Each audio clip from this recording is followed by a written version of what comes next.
Welcome back, everybody, to another episode of the Long Game podcast with myself, Ben Scallon, and Jason Osborne. And this will probably be a rather impassioned episode, given that I don't know about you, Jason, but I have certainly spent the last several days in a state of heightened emotional intensity, if I can put it in those sorts of vague terms. I was a little bit frustrated by some of the news items, not only the tragedy that unfolded last week with Charlie Kirk being murdered, but also the reaction to the slaying of that young man, which in many ways was almost more horrific than the actual killing itself. I'm wondering, just to kick it off, because this is going to be a political violence themed episode. We're going to talk about the attack on Clonairin in Dublin at the hands of Antifa activists, with people being hospitalized. We're going to talk about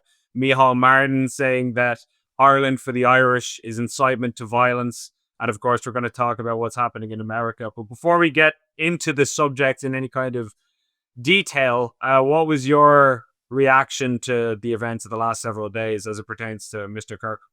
Yeah, disbelief. And I know, there was a lot of reaction from a lot of people saying, oh, we're talking way too much about this, or, everyone's been going on about it for too long. And it's like, well, it's a couple of points to that. Number one is that whether you people like it or not, what happens in America reverberates throughout the rest of the world. And this is no less the case, especially in terms of how people reacted to this, as we're going to get into.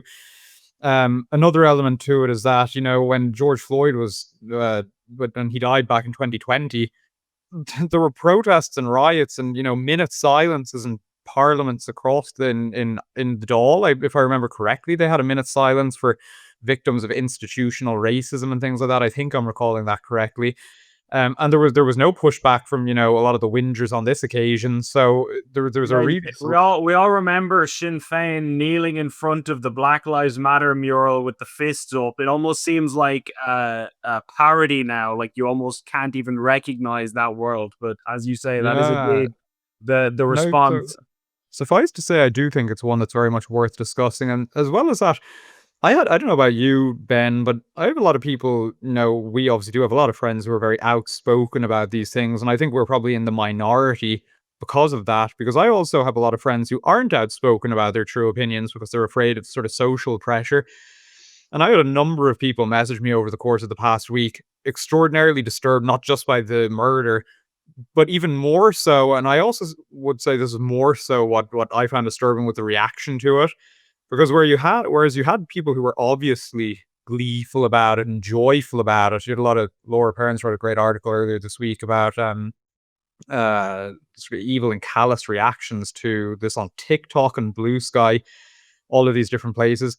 But even more than that, and we saw a lot of this in Ireland, was apparent justification for it. People saying there is no excuse for political violence, but followed by justification for political violence. It's like, here's all of the terrible opinions he had. And the reason this impacted so many normal people so powerfully is because Charlie Kirk, while most people didn't agree with him on everything, many people agreed with him on some things and pretty important things with that.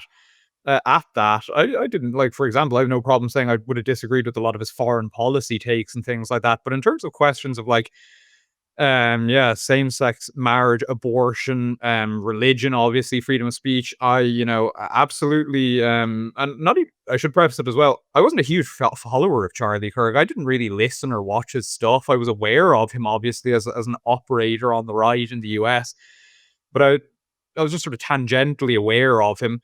It's more so the fact that his death has been taken as justification for outlining how all of these views, these boxes that he ticked, were awful things, and therefore, he really kind of should have seen something like this coming. And I was like, well, okay. The obvious question then is, should I see something like that coming? I obviously don't have as high a profile as Charlie Kirk. Should I see something like that coming if someone murders me because of my opinions? Should you see that coming? And Ben, you're obviously one of the most high-profile people on the right, just to put it that way, in Ireland, despite your commitment to covering news objectively.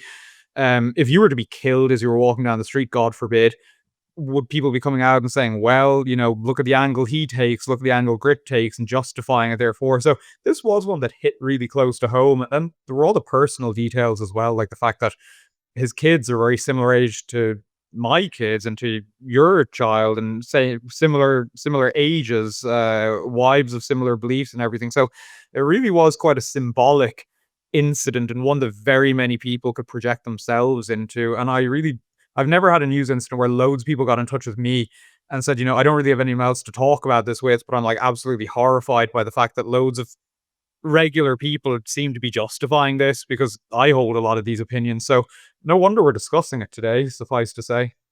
Yeah, I mean, first of all, to just lay the groundwork, it wouldn't matter if he was actually like a neo-Nazi extremist. He wasn't, but let's just concede the insane lunatic argument that he was for the sake of this conversation. That still wouldn't justify shooting him in the throat. So that's the first thing. The second thing is, as we have established, he was about as moderate as you can get on the conservative side. In fact, if many people had a critique of him during his life, it was that his views were so bland, it was almost cringe. He'd be there, he'd hang out with a drag queen. If a drag queen was there, he'd have gay conservatives on stage. He was a big proponent of the idea that there should be a space within conservatism for gay people, and that they should be allowed to. And then there were other right wingers who disagreed with that and who said, no, they shouldn't have a place because it's antithetical to traditional values and blah, blah, blah. And Mhm. that was the whole debate that was going on within the right. He came down on the more liberal side of that discussion. So the idea that this guy is an extremist, again, not that him being an extremist, even if he was, would justify anything, but he wasn't even that. And then you see all these quotes going around, allegedly attributed to him, views that he supposedly held. Said, oh, like Stephen King, to his credit, retracted this statement after he made it. And I don't want to continue to drag him for that, because you do want to give people an out, so that, like, if people admitted when they were wrong more often, we'd live in a better world. So I don't want Yeah. to disincentivize that. But you had people like him and others saying that, oh yeah, he wanted gays stoned to death. Completely and utterly false. He never said that. It was a quote completely taken out of context from the original conversation that it was being had in. So he never said that. He never believed that. And this view that he did not hold was then posthumously being used to justify his murder. Like, can you even imagine that? And like the other thing I want to say about this, and I know I'm kind of going on a bit of a rant, but it's just been so unbelievable to see the reaction to all of this, is if I put a camera on you for hours and hours a day, every day for years, and then you died, the viewer, the person watching this, I could cut out individual snippets of, something you said here, something you said there that might, maybe the view isn't even bad, but it might look bad out of context, or maybe this wasn't your finest moment. I could pull that all together in a supercut and make you look like the biggest scumbag to ever walk the earth. I could make you look atrocious if I wanted to. It could be done for me. It could be done for Jason. It could be done for Mother Teresa. This is not proof that somebody is atrocious. You going through their entire life's corpus of work and putting together a summation of everything you can find that makes them look bad, that is not the summation of their entire life, nor does it justify public execution by vigilante nutcases. Like, why do we have to explain this to a society that you would think would intuitively understand things like that? But apparently that has to be explained to people now. And I mean, it is, as you say, even if it were the case that all of these clips were true that were cut out and the person was as awful as they appeared, it's not justification for killing them. And the really disturbing thing about this for me, and for, as I say, the people who got in touch with me, and so many of the people, the murder itself was obviously the central thing that was horrendous. It's the reaction to it. It's the fact that there's clearly a growing number of people who think that there are certain opinions that lessen the severity of you being killed for holding them. That is extraordinarily dangerous, and it is a departure. And I couldn't help but think over the course of the past week that, here it is. Here are the fruits of the hollowing out of a culture's morality over the course of the past. I'm not going to say the past 20 years I was doing it, because it really is, it's a decades long project. We've gotten to this point with sort of continual rollbacks of uh, traditional tenets of morality that societies have long understood need to be there. You're going to find yourself in a bad place. So you have that on the individual level, but it was the fact that it was being replicated at every level that was so disturbing here. Because I opened my phone here because I didn't write them down beforehand, but I was astonished when I was scrolling like headlines, and I was seeing headlines like this from Reuters, which is obviously a major news organization. Charlie Kirk's allies warn Americans, mourn him properly or else. So you have that sort of thing. You obviously have from the Irish Times, one that I think you saw, Ben, Charlie Kirk, in his own words, prowling blacks and his views on gun control. You had another one from, I have it here. You had another one here from NBC News, which took a different tack, saying, following the death of conservative activist Charlie Kirk this week, educators across the country have found themselves facing swift termination or potential discipline after sharing opinions on social media about the killing. It's like people weren't being, leaving aside the debate about whether or not it's right or wrong to lose your job over things you say on social media. People weren't, losing their jobs because they were just sharing an opinion. It was generally people who were saying, "Oh, Charlie Kirk's dead. Great, get his wife, get his kids." These like I was seeing opinions of people saying things like, you know, good, he's dead. They should get his wife now so that the state can raise his kids and they won't have to live with being raised by two fascists. It's like these opinions were racking up hundreds of thousands of likes. Taken together, it was millions. And I know, for people who accuse us here of being yank brained or whatever, a lot of the reactions I was seeing in Ireland weren't any better. They were, they were, people. I said it in an article, so I don't mind saying it again. When I wrote an article about Blue Sky and about what a horrendous show that put on in the wake of the killing, and I quoted in it one of Ireland's leading intellectual lights, Dr. Mary McAuliffe, who is director of gender studies at UCD. And she obviously ticked the necessary, I'm against political violence box, but then shortly after followed that up with, but he was a misogynist, transphobe, etc., etc., etc. And she was making the point, let's not whitewash those views. And it's like, well, I suppose by your standards, because I'm against abortion, I'm probably a misogynist. I'm certainly not in favor of the trans worldview. In fact, I'm completely opposed to it, so I'm probably a transphobe as well. It's like, again, if someone were to put a gun to me in the street and, end me, would we say, yeah, tragedy, but let's not whitewash this? And it isn't to make this about ourselves, because whether the left or, even polite liberals like it or not, there are a lot of people still out there who hold these views. And so, like, you're really, again, alienating an enormous chunk of people by doing things like this. Yeah, and I mean, this is going to dovetail with a story that we're going to get to later, and I don't want to jump to that yet because I don't think we're done with Charlie Kirk just as of yet. But a lot of people will say, "Oh yeah, I only support violence against fascists," or if somebody is expressing fascist views and they're a Nazi and they're running around with extremist ideology, then that person should be hurt, but everybody else can say what they want. And some normal, like, kind of middle of the road people hear that and they go, "Oh yeah, well that's pretty reasonable. I mean, I don't support fascism or far right ideology." Those people think you're far right. These are the kinds of people who make these arguments, the Antifa types, the extreme left. They think Leo Varadkar is far right. They think that, like, Fine Gael is a bastion of conservatism. yeah, they literally would consider people significantly to the left of you to be far right.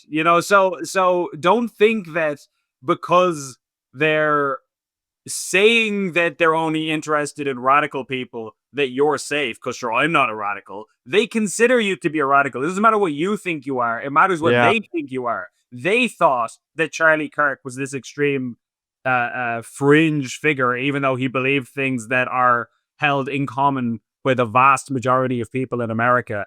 And indeed, further afield, many people agree with him on a whole host of issues.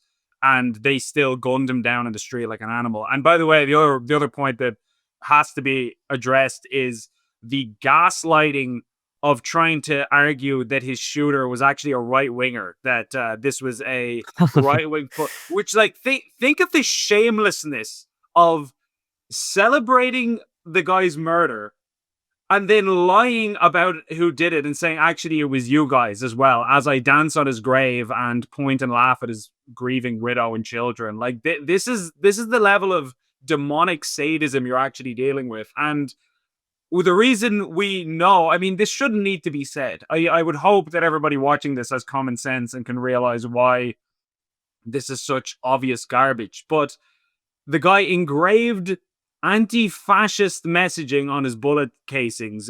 Hey, fascist, catch! And he had the lyrics to an Italian partisan Bella, what was it, anti-fascist Bella called. Ciao?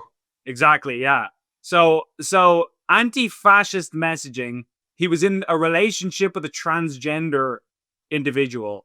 Not exactly your average far right groiper type. I don't think we need to get Sherlock Holmes in for this one. I believe the case has been cracked already. So Yeah, again, it just shows the level of like just shameless refusal to acknowledge any kind of culpability or responsibility. It's just appalling. I do, and it is a time of high passions and sort of it is a time of tribalism because obviously the tempting response to this is to retreat and sort of, these people are evil, and therefore they have to be stopped at any cost. And indeed, I do think a lot of people have committed themselves to evil and they do have to be subject to law and order as much as anyone else. But I obviously take, as we've spoken about many times, I take the Catholic view on these things, which is that ultimately our enemies are not flesh and blood, but they're, powers and principalities and these spiritual realities. And it is the case that it is, again, for speaking broadly so people understand, the leftist ideology here is the problem. It's like to make the point really clear, the people who were I find the people who were celebrating the murder and then, suggesting who might next be on the hit list, I find that about as detestable as you can get and as pathetic as you can get. I don't want a single one of those people to be killed. And I think this is what separates the sides. Like, I don't want any. I don't think this is the way you create a good politics. I don't think that respects the fact that every individual is made in the image and likeness of God. I I know. don't.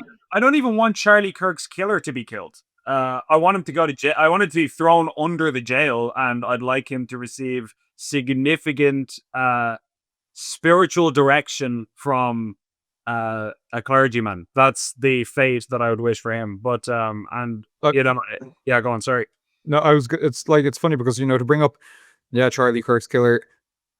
Speaking about like leftist ideology being the problem here, and again, it's not the only problematic ideology at work in the world, but it is, I would say, the primary one in the Western world that's an issue.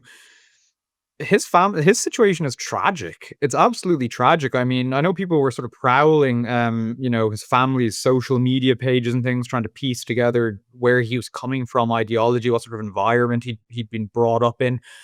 And it's like, it's so normal. It was as people were looking at his mother's Facebook page, and she was just like, her Facebook page had nearly no political expression on it. It was just pictures of her three sons on holidays, doing things like at birthdays, pictures of her sons at birthdays. There's a video of this guy Tyler Robinson, reading out his acceptance letter to Utah State. So he clearly came from a good family. He's like so many of the young men, leaving aside that he's American and our audience is primarily Irish. He's like so many of the young men watching this, and he went off to university, and clearly he was completely indoctrinated into a different set of opinions. And I think there's two things here because everyone's pinning all the blame on universities. And I was on Niall Boylan earlier and I was saying I do think a lot of blame can be pinned on universities. A lot of the horrendous reactions to Kirk's murder that you saw over the course of the past week came from academics, came from professors, came from people in academic settings. As I pointed out earlier, the one academic reaction that I saw over here wasn't particularly glowing or generous. I speaking anecdotally, I know young people who went into university with one sort of set of mildly conservative values and came out very left leaning, very liberal. It happens. It's a real thing, and there's real pressure to conform like that in university.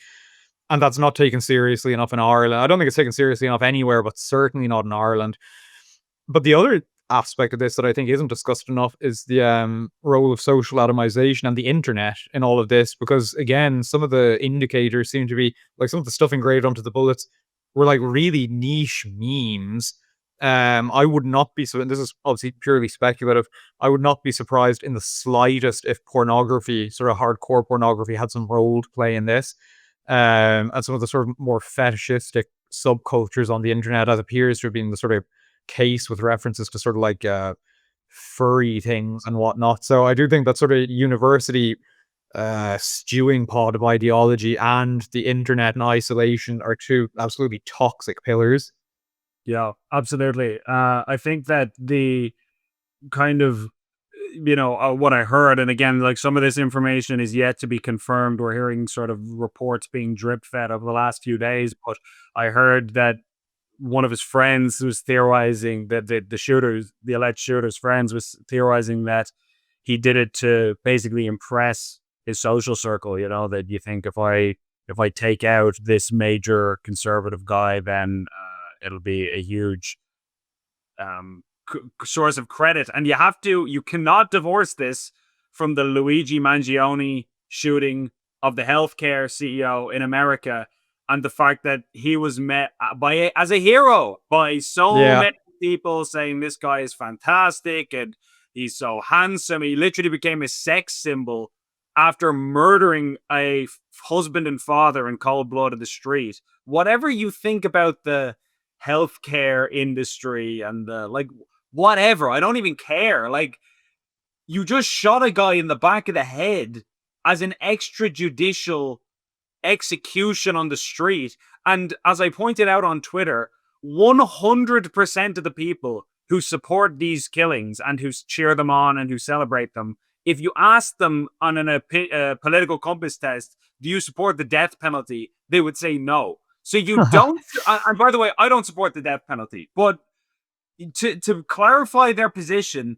you don't support executing people when there's courts involved and evidence and a jury of their peers and they have a legal defense and it takes years and you go through this whole rigorous process where we hear out the case and you listen to both sides. You don't support it in that circumstance, but you do support some random rogue scumbag with a gun running up behind a guy and blowing his brains out on the street and playing God because he thinks he knows better than everybody else who should live and who should die. That you support, but you don't support the other thing. Like, I don't support either, but talk about lunatic, Mm.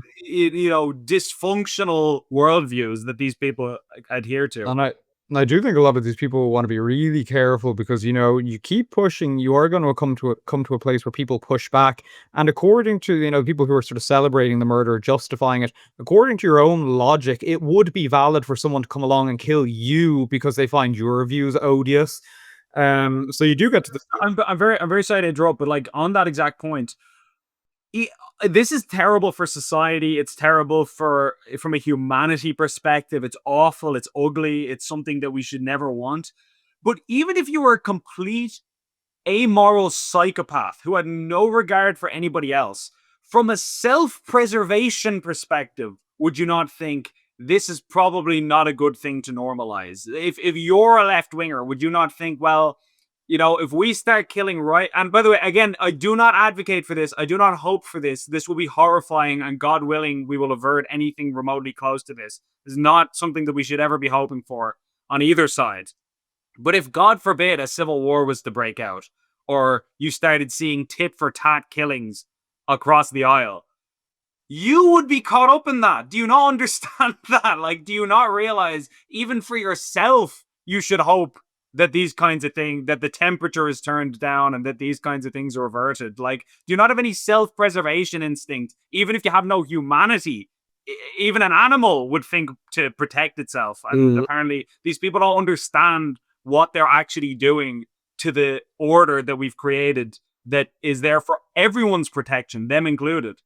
And I know a lot of this stuff existed before social media, obviously, but this is where the sort of reward system of social media is an issue because when I wrote that article about Blue Sky last week, I cited an earlier report that I'd covered from if I remember correctly, it's the Network Contagion Research Institute in the US that found that there is a growing assassination culture on the left. And they cited the role that social media and especially Blue Sky plays in legitimizing that. Because as you pointed to with Luigi Mangione, he obviously did a horrendous thing. He murdered someone. Again, whatever your views of the healthcare situation in the US, the insurance situation in the US, you can't just take matters into your own hands and kill a CEO. That's what he did, obviously, but he received such praise and credit for it. If you're an isolated individual who increasingly feels that they have nothing to lose, um, what's to stop you deciding, well, I could at least, get a little bit of glory, a little bit of fame by going out and shooting someone else that my group doesn't like, which, we don't know exactly what factors played into pushing. It's again, and he's going to trial, I understand, but it seems like they're pretty certain the suspect Tyler Robinson might have done it. We don't know what elements will have played into him deciding to do something like this, but this certainly doesn't help. And so, as you say, as sort of violence grows on one side, it's pretty certain, as I say, well, violence begets violence. It's very well known at this stage, and it's like this isn't going to go anywhere good. The only way you're able to sort of claim that this is good and you're able to celebrate it is if you're comfortably sitting at home and posting things for likes and getting sort of praise because of it. But as soon as this comes knocking, you're not going to be so eager for it. That's for sure. But as you say, please God, that eventuality will be averted because, as lots of people said, even aside from conventional warfare, civil warfare, civil strife, a breakdown in the social order takes on a particularly ugly characteristic because it's all the more impassioned because it's this kind of brother against brother, father against son, mother-in-law versus daughter-in-law, this kind of dynamic where the passions are heightened, the tension is heightened, and many of the Irish Civil War, obviously numerically speaking, there weren't a great number of people killed compared to other conflicts, but what violence was meted out was really, really brutal. It was, and it's the same in every other civil conflict I've ever read about. So it's something that people ought to be terrified of, and the people who aren't terrified of it are the people who sort of, would open a door to violence back into politics and into sort of civil society. They don't know what they're doing. They really don't. Yeah, it's like on a micro level. I'm not saying I'm some kind of tough guy who has loads of fight experience, but whatever fight experience I do have in my life, which is not nothing, uh, you hear people talk about how the people who are least afraid of violence are the people who have never experienced violence or who have never been in a fight, they've never been attacked, or they've never had to fight somebody else. And so they have no idea when they're there kind of like talking, puffing their chest out, or they're talking loudly and they're throwing their weight around. They're making all these promises, but they don't know what the promises entail. They don't know what they're actually getting themselves into on either side. And it's people who actually understand the reality of how easily you can die, how easily you can accidentally kill somebody else. You push a guy in a bar thinking, oh yeah, I'll just leave it at that. I'll just kind of jostle him a bit, and he trips and he smashes his head open on the concrete and he's dead, and now you're done for murder or who knows what. Like these are the realities, and that's only on an individual interpersonal basis. So God forbid when you scale that up to a society and people are shooting each other, like it doesn't bear thinking about, and God willing, we will never see it in our lifetime or ever. But with that said, I also think, just to maybe cap this off, unless you have something else to add, I think a lot of people after Trump got shot through the air were celebrating on the left and or making jokes about it. And I don't think that was taken too seriously. I mean, it was obviously distasteful and a lot of people didn't like it, but I don't think people were as incensed about it because Trump survived. So you never really know how much of that is just an edgy joke. Like, I think, being brutally honest, I think everybody has made a joke about something bad happening to somebody they dislike at some point in their life. It's not something that we should do, but it's something that a lot of people do. Like, you'll hear so and so politician that you dislike recovered from COVID, let's say, and you'll make a joke in the privacy of your own home. Oh, it's a shame that he recovered, or whatever. Like this kind of thing, and that's not good. I'm not saying that's like an admirable quality, but I think a lot of people have done that at some stage. But if that person was to actually die, you wouldn't make a joke about it. You're only joking about it because they're fine, and you're making this like just kind of a throwaway comment that is showing I have disdain for this person. So I think a lot of people assumed when people were making fun of Trump's shooting that it was one of those situations, that they were just being a bit edgy. But then Charlie Kirk actually died. The bullet actually tore through his trachea and killed him. And they were still making jokes about it. And I think there was this realization that, like, holy shit, you guys mean this. Like, you're not kidding. You actually want people like him and like me and like my friends and family dead. Like that. And that, I think that just changed the entire complexion of how the right views the left and even how normal, politically unaligned people view the left. Like, there's just been a kind of a penny drop moment where it's like, oh, Yeah. nearly Mac. I think it isn't. Yeah, it's not even so much like a left and right thing. It's more so kind of like an extreme left and sort of the more permissive element of people who hold some of these talent. Not more permissive, but the more sort of respectable elements of people who hold a lot of these opinions, and sort of everyone else. Because as I say, I don't even think there's a lot of people who wouldn't agree with Charlie Kirk on everything, but many people who can at least see the merit of some of his point of views and things like this. And it's like, yeah, these are people who brook no quarter. It's kind of, as you were saying earlier, you either agree with them or you're a fascist and you have found yourself on the wrong side of the aisle. So I do think that, and there was the other element as well, just with Trump that, as you rightly pointed out in your article last week, as bad as it is, and it isn't to justify it, there's an element, there's a degree to which in politics the threat of assassination is always present, and so it doesn't come as that much of a surprise. Whereas this is a guy who many people have been watching much of their adolescence and on into their young adulthood. A guy who was liberal with his opinions to in the way that a lot of his viewers would have been, and that he was killed for it. It's the sort of person you don't necessarily associate assassination with, and so I think that came as a complete shock, and then even more so, obviously, the reaction to it. So I do think that, yeah, there were a lot of surprising elements to this that really caught people unawares, and I did see far more people in circles that I would associate with moved by this than I have with sort of previous news items. And again, I know that a lot of people, celebrating this were using that very fact to point out, oh, well, where was your sympathy for Palestine then? It's like, what happened to him? I don't see you crying about the 100 Gazans the Israelis killed on this or that day of the week. And it's like, well, it's just whether it's right or wrong, it's purely human nature. People are able to relate more to people who are like them. And it's like you had a young Westerner and things that are closer to home. And we don't live in America, but we live in the Western world, and our culture, as we said at the very outset, the things that happen there impact things that happen here in a very direct and tangible way.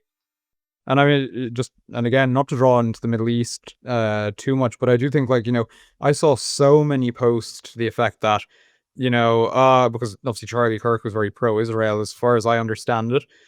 And there were people saying things like, no harm. He cheered on the slaughter of Palestinians and things like this. And they were obviously doing, justifying his death once again because of the opinions that he held. And it's so jarring. It's like, but, you people are obviously supporting Palestine here. And it's like, I obviously don't think that, innocent Palestinians should be killed any more than the next person. But it's like, do you think your opinions align with the population of Gaza's? And it's like, it's a very, very good chance that they don't. So again, it's just this logic that doesn't work. It's like these people who are crying over Palestine, but then they're happy to jeer and delight over the slaughter of this guy here with the wrong opinions. And it's like, it's just, my wife rightly said there's no point in looking for logic in any of this because these positions are fundamentally illogical, and you'll only drive yourself mad by trying to engage with it on a logical level. Yeah. And I suppose that brings us naturally to a story closer to home. Speaking of stories that happen near to us, the fact that over the weekend in Dublin, there was a public order incident, in the words of the Gardaí, who are investigating a group of activists from the organization Clon Éireann who were attacked by this kind of Antifa. They call themselves Anti-Imperialist Ireland. It's an Antifa-related sort of dissident Republican type adjacent group. far left, of course, who attacked Clon Éireann. Clon Éireann, for those who don't know, is a kind of an offshoot of Justin Barrett's National Party, and they were beaten in the streets. They were hospitalized, several of them. One of the videos that was posted by the far left account, you could see a metal bar, like a tire iron, effectively being used to wallop a guy who was on the ground, blood gushing from his head. And they said in a post, they issued a lengthy statement about how they had done it and how they ambushed them and so on, in their own words. And this Antifa group said that we'll use our fists, our boots, and guns if necessary to take away free speech from fascists and Nazis and yada, yada, yada. And in reaction to this, a lot of people are pointing to the fact that Clon Éireann and Justin Barrett are far right. And I mean, I don't even think he would deny that if you were to ask him where he places himself in the political spectrum. He literally endorses Hitler. So he is probably definitionally actually far right, and I don't think he would Yeah. find that to be A disagreeable comparison. yeah, no, he would embrace that label himself if you asked him. So that's just a descriptor. And so a lot of people will say, oh, well, look, he has heinous views, or he has views that are fringe and out there, so therefore I don't really care about this, or, it doesn't interest me. But as we said with the Charlie Kirk example, they consider you to be a fascist too. They consider perfectly mainstream, ordinary Irish politicians to be fascists. They probably think Helen McEntee is a fascist. This is the kind of radicalism you're dealing with. So the question is not what do the targets of this attack believe. The question is, do we have laws against politically motivated violence and assault, or don't we?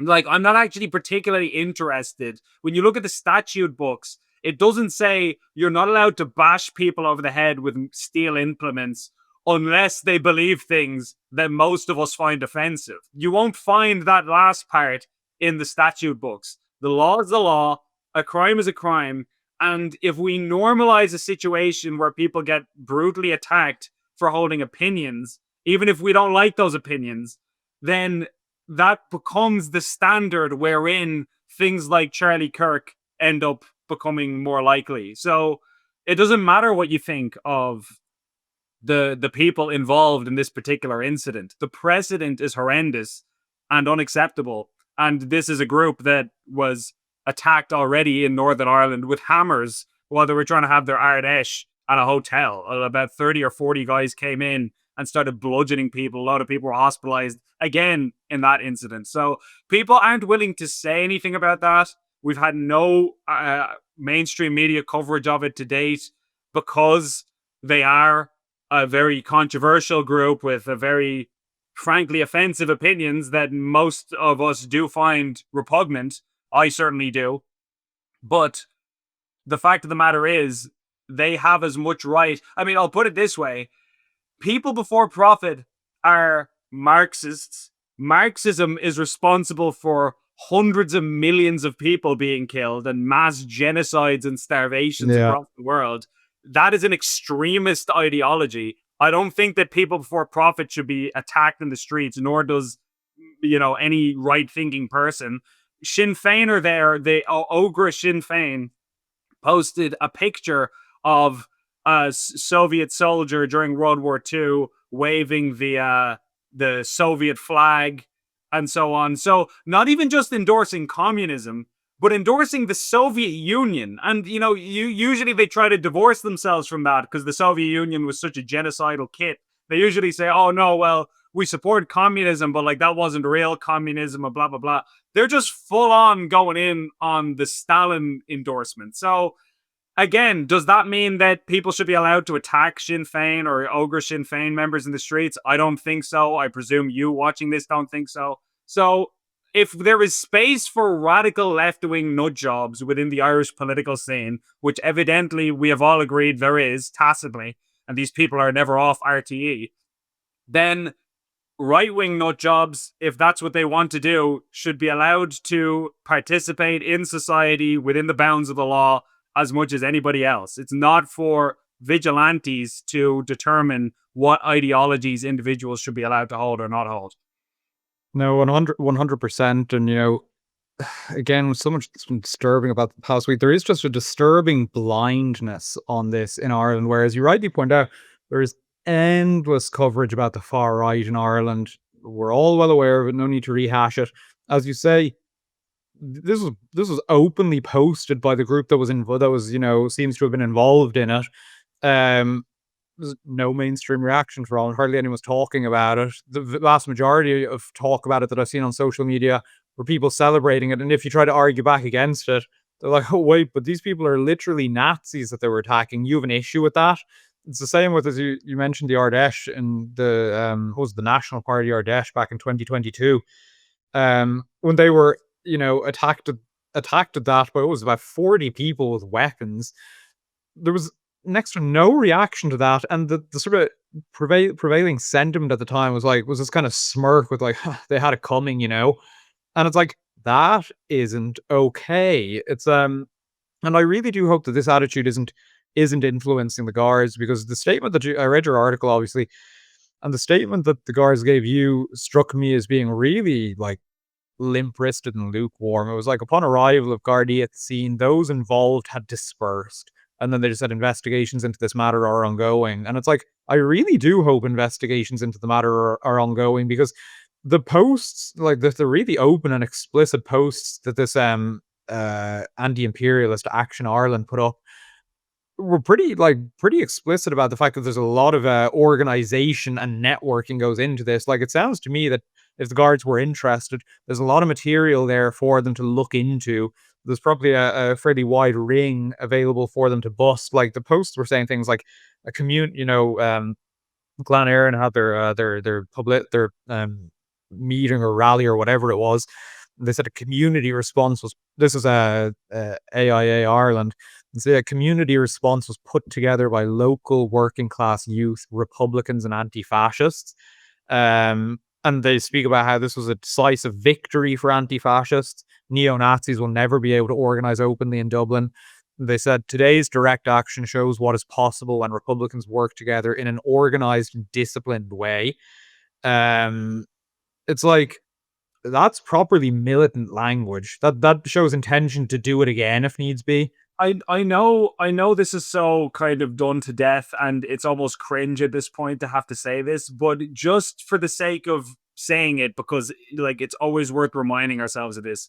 Imagine the reverse situation where this weekend Justin Barrett and a load of far right agitators went out and they battered a load of left-wing protesters over the head, and they bludgeoned them, and they hospitalized Oh them, man, and they yeah. boast about it on social media, and they say, we're gonna silence our enemies with guns if necessary, yada yada yada. Can you even imagine the reaction? And by the way, there will be a huge reaction, and it will be an appropriate reaction if you have militant paramilitary groups running around physically attacking people and talking about using guns to kill their enemies. I would actually like the police to deal with that. I don't particularly care what side of the political spectrum they come from. And yet, this is allowed to transpire openly with a complicit media who couldn't care less. Again, you do not have to defend or like the people who are being attacked to know that the normalization of political violence against anyone is corrosive to our social order. Can we not all just give our heads a wobble and recognize that it's not about defending the person, it's about defending, if nothing else, yourself from the consequences of allowing these things to spiral out of control. Yeah, I mean, it goes without saying that a lot of the people who've imbibed these left-wing talking points are, to varying degrees, detached from reality. I mean, see things about how, people will talk about how the past was, again, and again, coming from a Christian perspective, I'll take that approach with it. They'll talk about how, old Ireland was such a horrendous place for women. It was they talk about how there was nearly no worse time in history to be a woman. They go to such hyperbole. I remember tweeting out before. I can't remember the article it was in response to. but they were speaking with such a degree of hyperbole that, you would have come away from the article if you didn't know anything about Ireland to think that, it was as bad for women in Ireland in the 20th century as it was for, people living in Nazi Germany or communist Russia. And it's like they have a false view of the world. They don't understand how the world works. They don't have any sort of proper perception of the ideas that result in good societies, the ideas that result in the sort of lives that they've enjoyed to this point. And so therefore they're able to say things like they're able to welcome the introduction of political violence without any sort of sense as to what sort of world that will result in. They have no idea that, like, the state of nature, to put it that way, which involves great violence and struggle and strife and groups competing over each other for power and dominance, is one that, there are very few winners in, and there are lots and lots of losers. Um, so that does obviously can't be reiterated enough because people just are fundamentally detached from reality at some level. But yeah, as you say, like, it's just the whole problem is this sort of permissive attitude we have to, like, the genuine far left. It's like I do think that people are right to peg the genuine far right as dangerous or as an issue, but in terms of proportions, it's like, the genuine far right in Ireland is minuscule to the point of not really factoring in at all. Um, And by the way, that's not an opinion that one can disagree with. Statistically, we have the facts at our disposal, which is Europol's terrorism situation and trend report, which they release every single year.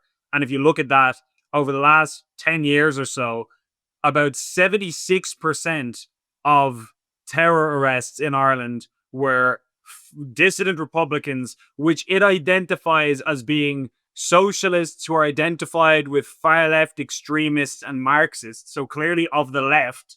Then the next biggest group is jihadists at about 13%. Then you've got other, just not specified for, random ideologies that are kind of miscellaneous.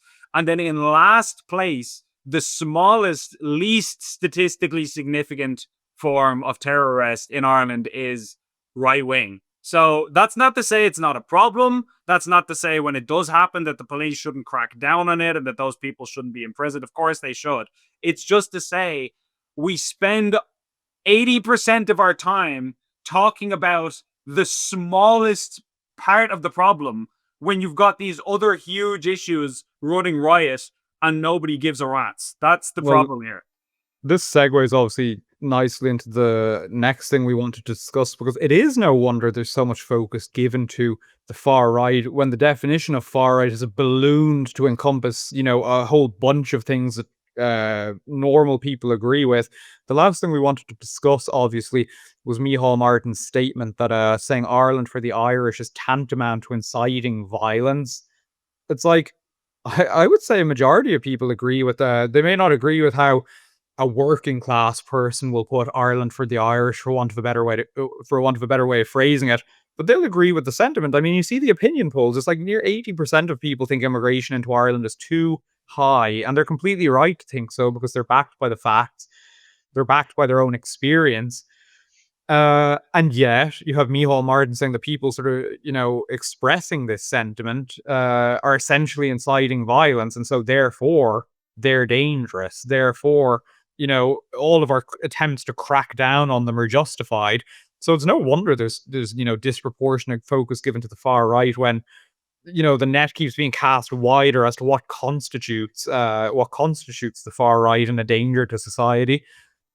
And I think it also is worth noting that you have this whole words are violence nonsense. I mean, first of all, Ireland for the Irish is a quote from Padraig Pearse. So Padraig Pearse has now officially been subsumed by the extreme right, apparently. But with that said, the idea of prescribing ordinary speech like Ireland for the Irish, which is a legitimate political sentiment that one can agree with or disagree with, that, as you say, many people do happen to agree with. We also had the Fine Gael MEP Maria Walsh last year saying that discussing open borders is that's a dangerous idea. This is an example of dangerous rhetoric. Catherine Martin, when she was the Minister for Media, said that talking about Irish sovereignty is dangerous. Like when with every all of these normal, commonplace opinions that even if you don't agree with them, are legitimate opinions are being pathologized and treated as if they're dangerous and a threat. Do we think that's going to turn the temperature up or down when it comes to the Really? likelihood of dangerous, volatile situations unfolding in our country? Like, this is the ironically, that is dangerous. Constantly labeling your opponent's rhetoric as dangerous is dangerous. That's the irony of this whole thing, that they don't recognize that when you restrict or make it more uncomfortable and difficult for people to have conversations about their beliefs, that makes it more likely that they will express their view in other, perhaps less savory ways, which is something that nobody wants to see, at least not myself. So, yeah, there's just such a foolish lack of awareness of what's being done to society, and it really is alarming. I mean, it obviously raises the question, and I won't claim this is an original thought because John mentioned it in his piece earlier, but it's certainly one that I'm sure came to many minds. It's like, well, if you can't say Ireland is for the Irish, who's Ireland for? I'm sure his answer to that, not to put words in the Taoiseach's mouth, would be something along the lines that Ireland is for everyone. Ireland's for everyone who comes here, you know. I mean, Um, his slogan, his campaign slogan was "An Ireland for All." That's the pledge of the party, you know. So we don't have to speculate. exactly. And I feel like, you know, for all of the talk the left implements about, you know, being the position of the being those who fight for the working class and things like this, a lot of this comes back to utter disdain for the working class. Ireland for the Irish, obviously, you know, a lot of the people that you'll meet at anti-immigration marches, well, they do come from every walk of life, but there are a lot of working class people at it too. And some of them might be inclined to put things. This isn't unique to the working class at all, but I'm saying some of those might be, you know, inclined to put things in sort of crude ways. As I said, it's not exclusive to people from the working class, but they may well do it. And that combined with, like, you know, an inner city Dublin accent, which, as many people have pointed out in the comments, I don't have, but it does incite a sort of disdain amongst the elite. Like they see that position, they see that utterance as being lowbrow and therefore detestable. This isn't unique to Ireland. You see the exact same. It was the same thing in with the MAGA when the MAGA movement started in the US. Hillary Clinton referring to Trump supporters as deplorables. You saw it with that you know, whatever people think of Tommy Robinson or, you know, the different strains of British nationalism, you do see amongst the elite in the UK this real open disdain for the way the working class talk over there. And so, like this, like again, the left traditionally was, you know, the party or the position of the working class, and it's like we can go ahead and drop that trade right now. It's like the reason people keep gravitating to the right is because they're finding a home there.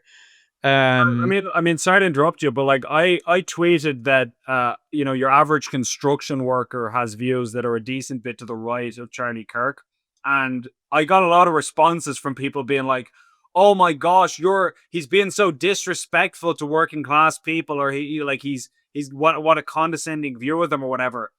As if saying you have conservative or right leaning views is an insult. That to me is a compliment. I was bigging them up and saying they have a much more practical and sensible view of the world than people who are working in these Looney Tunes NGO jobs who newsrooms don't and know their arse yeah, from their elbow. ivory That academic says more about powers. your that says more about your view of the world than it does about mine. I was saying that as if people who work in these kinds of professions are actually much more sensible and have their heads screwed on right. You clearly you hear something completely different from what I'm expressing because you just don't view the world the same way.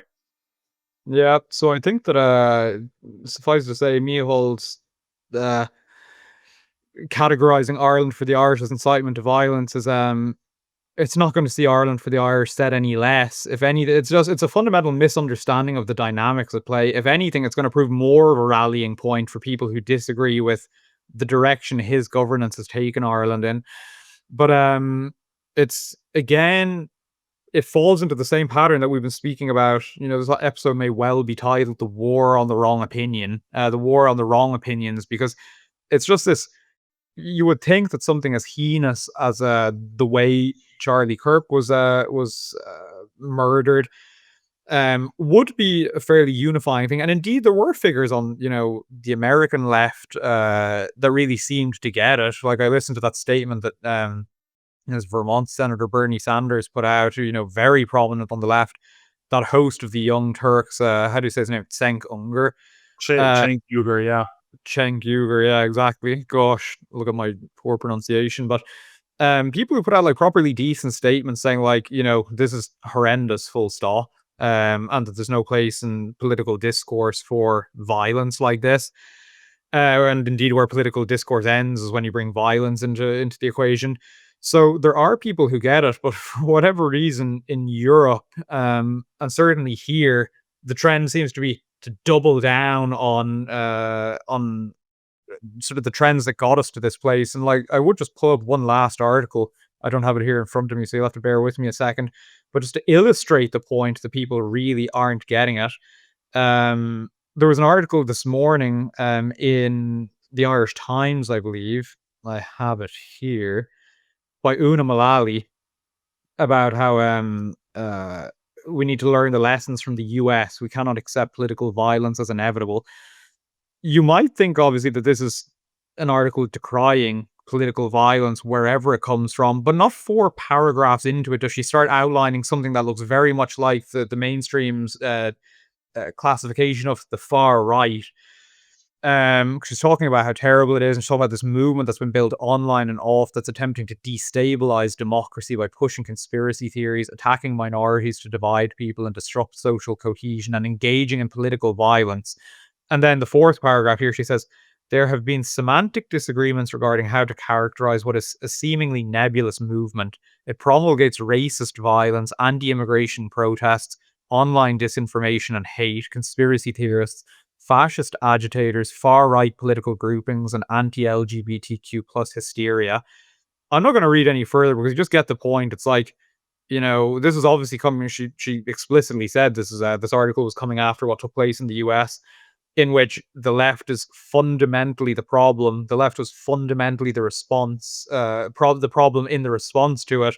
And yet, there's prominent Irish columnists, people for God knows what reason go to for their insight into political affairs, comes out saying, yeah, something needs to be done about the far right again. It's like, good luck if that's the analysis you're relying on for what's going on in the world. Good luck to you. Absolutely. And hopefully the analysis you've gotten here is somewhat more insightful than that. I mean, in fairness, it would be hard to be much worse. So I think we'd have our work cut out in that regard. But with that said, thank you all so much for listening. We hope that's been edifying, and we'll catch you all next week at the next episode. God bless. God bless.